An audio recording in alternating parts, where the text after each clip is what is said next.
Hello student, ये JEE advanced 2026 paper first physics का question number 3 है। इसमें क्या कह रहा है, solid cylinder of radius R rolls without slipping with a centre of mass speed v naught equal to under g R by 3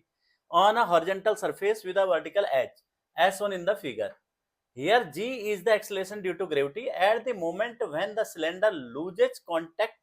with the surface due to rotation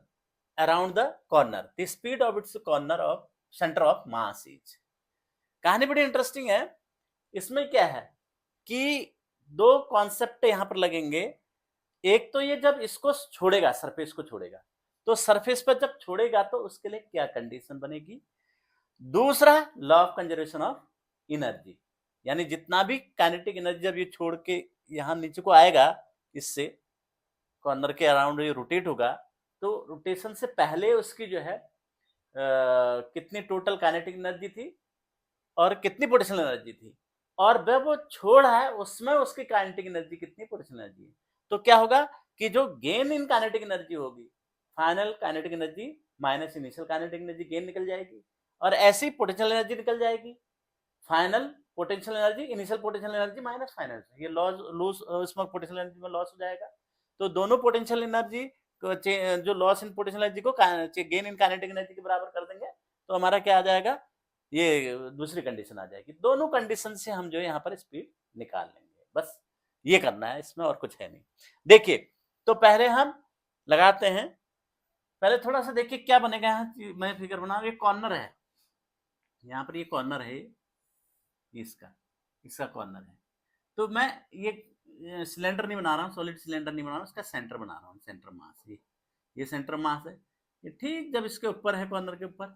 यहां से इसका रोटेशन शुरू होगा। तो सेंटर ऑफ मास सपोज किसी incident पर यहां पहुंच जाता है, ये यहां पहुंच गया, तो ये सपोज थीटा डिग्री है, तब ये इसको छोड़ देता है, सरफेस को छोड़ देता है। तो इतना ये रोटेट हुआ, इस रोटेशन के दौरान इसकी कितनी एनर्जी में चेंजेज आए, काइनेटिक एनर्जी कितनी change, law of conservation of energy लगा देंगे, change in gain in kinetic energy equal to loss in potential energy. तो लॉस इन पोटेंशियल एनर्जी निकाल देंगे, गेन इन कर, और दूसरा इस सरफेस को छोड़ने के लिए क्या कंडीशन है वो लगा देंगे। देखिए तो ये है, अब इसको थोड़ा सा बड़ा बना दो, ये सरफेस है, कॉर्नर, ये इसका सेंटर हो गया सिलेंडर का, और ये सेंटर यहाँ पहुंच गया है, ठीक है, ये एंगल थीटा है सपोज। तो अब यहाँ पर हम पहले इसकी जो है काइनेटिक एनर्जी निकालते हैं। यहाँ पर काइनेटिक एनर्जी क्या हो जाएगी, हाफ एम, यहाँ पर वेलोसिटी क्या है इसकी, वी नॉट स्क्वायर प्लस, और इसके रोटेट भी कर रहा है क्योंकि ये रोटेशनल काइनेटिक एनर्जी भी होगी, half I omega naught square, ये हो गया आई मोमेंट ऑफ इनर्शिया हो गया सॉलिड सिलेंडर का। इतनी बात क्लियर कि ये हमारा क्या हो गया, पहले के काइनेटिक एनर्जी, इसको हम कहते हैं काइनेटिक एनर्जी इनिशियल कर दीजिए।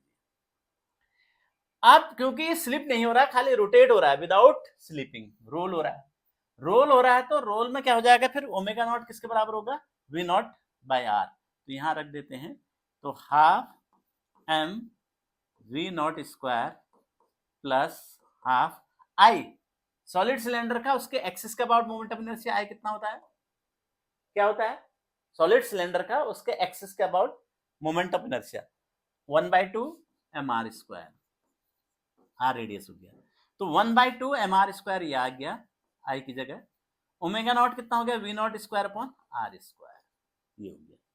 तो ये कितना बन जाएगा, 1/2 mv स्क्वायर, या आर स्क्वायर से R square cancel, 1/4 mv square, तो दोनों को जोड़ देंगे तो 3/4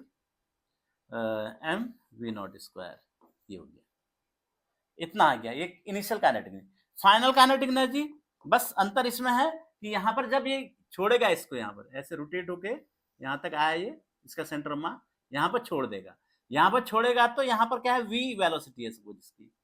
इसकी तो यहाँ पर क्या थी, वी नॉट वेलोसिटी थी, यहाँ पर क्या होगी, v वेलोसिटी हो गई। तो v वेलोसिटी हो गई तो v नॉट की जगह v आ जाएगा, और कुछ अंतर नहीं आएगा, रोटेशन मोशन है पियर, तो v ये हो जाएगा, ट्रांसलेटरी और रोटेटरी मोशन है, स्लिपिंग नहीं हो रहा है। तो यहाँ पर जो है ये भी इतना ही आ जाएगा, बस 3/4 mv स्क्वायर आ जाएगा, जो हमको फाइंड आउट करना है। तो डेल्टा के चेंज इन काइनेटिक एनर्जी कितना हो जाएगा, K gain in kinetic energy, K F minus K I, तो कितना हो जाएगा 3/4 M V square minus 3/4 M V naught square.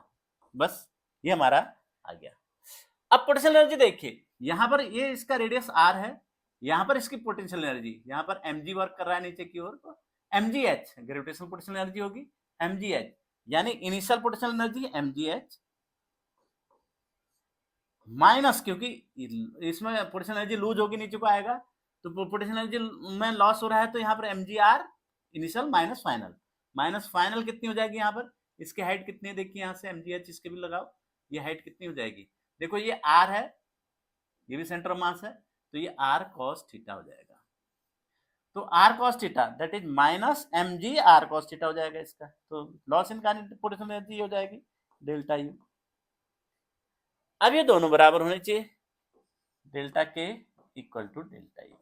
एक कंडीशन तो ये आ जाएगी, तो यानी कितना हो जाएगा ये 3/4 M V square minus 3/4 M V naught square equal to delta U कितना है हमारे पास mgr minus mgr cos theta, तो m से m कैंसिल, तो ये v स्क्वायर और 4/3 से मल्टीप्लाइड भी कर देते हैं, minus V naught square equal to 4/3 gr minus 4/3 gr cos theta, तो वी नॉट स्क्वायर की वैल्यू रख देते हैं, कितना है we not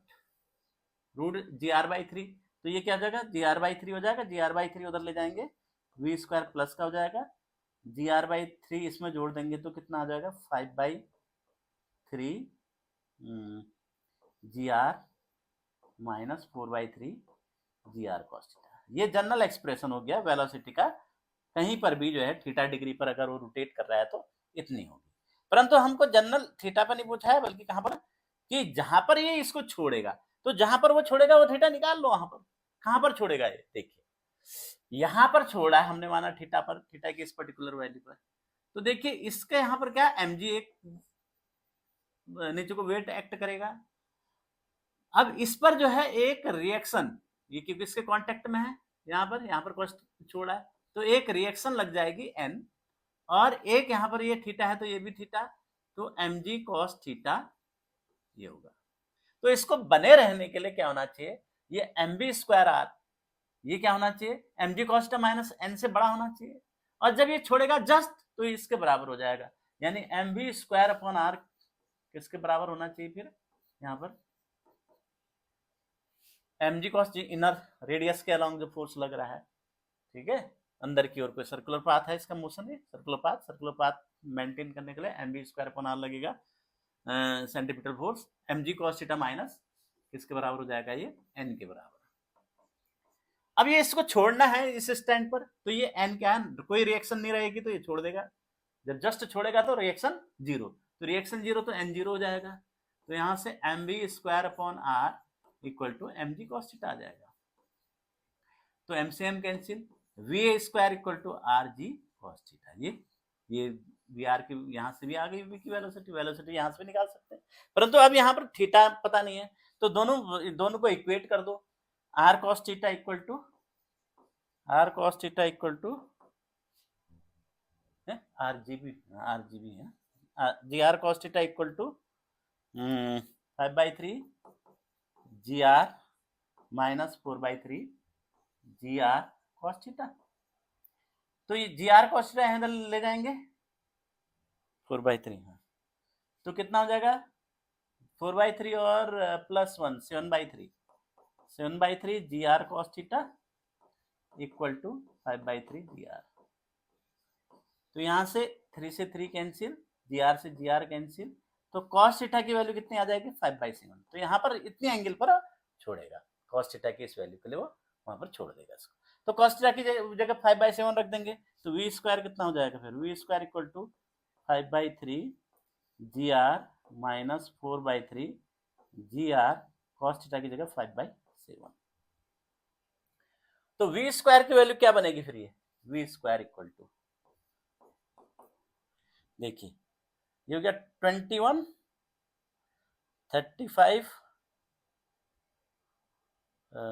35 minus 20 35 minus 20 15 upon 21 G R ये कितने 7 नहीं सॉरी 3 3 5 जा 3 7 जा तो v स्क्वायर इक्वल टू कितना आ गया 5/7 जी आर तो v कितना आ जाएगा अंडर रूट 5/7 जी आर तो ऑप्शन कौन सा है इसमें ये तो आंसर कौन सा आ जाएगा बी वाला